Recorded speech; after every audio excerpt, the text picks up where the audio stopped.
Every day has been the worst day. Israel outdoes itself in brutality and destruction every day, so every day is the worst day. The day that Yoav Gallant announced that Palestinians would be denied food, water, and aid and supplies was the worst day. The day that the Israeli officials announced that they were rolling out the Gaza Nakba was the worst day. The day that they sieged and surrounded Al-Shifa hospital, bombed the maternity ward, bombed the outside clinic was the worst day. The day that I read that the director of Al-Shifa hospital was calling on the world for assistance because people were screaming of thirst was the worst day. The day that Israel dropped 6 one-ton bombs on the Jabalia refugee camp was the worst day. Every day after that was the worst day because Israel continued to bomb Jabalia refugee camp every single day after that, but the media didn't report on it. The day that we watched the Al-Nasser hospital premature babies be discovered in their hospital beds decomposing was the worst day.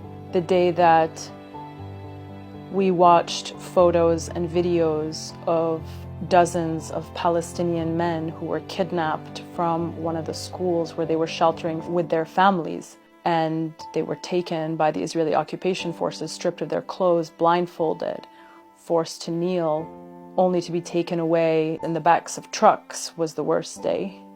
The day that I watched hundreds of thousands of Palestinians be forcibly displaced walking on Salah ad-Din Road from the north part of Gaza to the south in images that are reminiscent of the Nakba of 1948, images our grandparents created for us when they told us stories of the Nakba. That was the worst day. Watching the Nakba of 2023 play out on our phones was the worst day.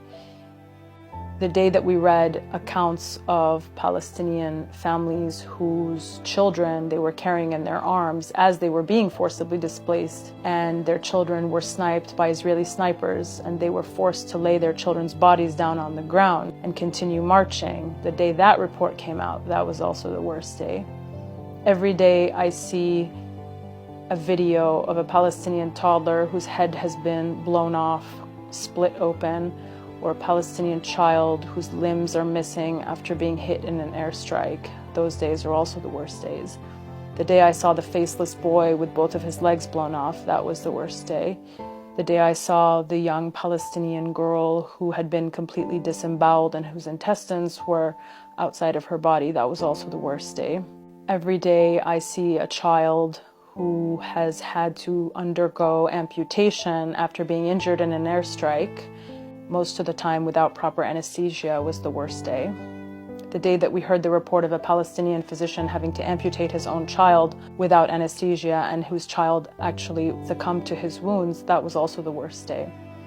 The day that we heard that disease began to spread in Gaza, and when an Israeli official wrote an op-ed saying, "Let the disease spread, it will help us achieve our objectives quicker," that was also the worst day. Every day has been the worst day, because every day is the worst day for some family, for someone on the ground. And we are, as a community, every day grieving every attack as if it's an attack on us, on our families, on us as individuals, because every attack against any Palestinian family is an attack against all of us. So every day has been the worst day.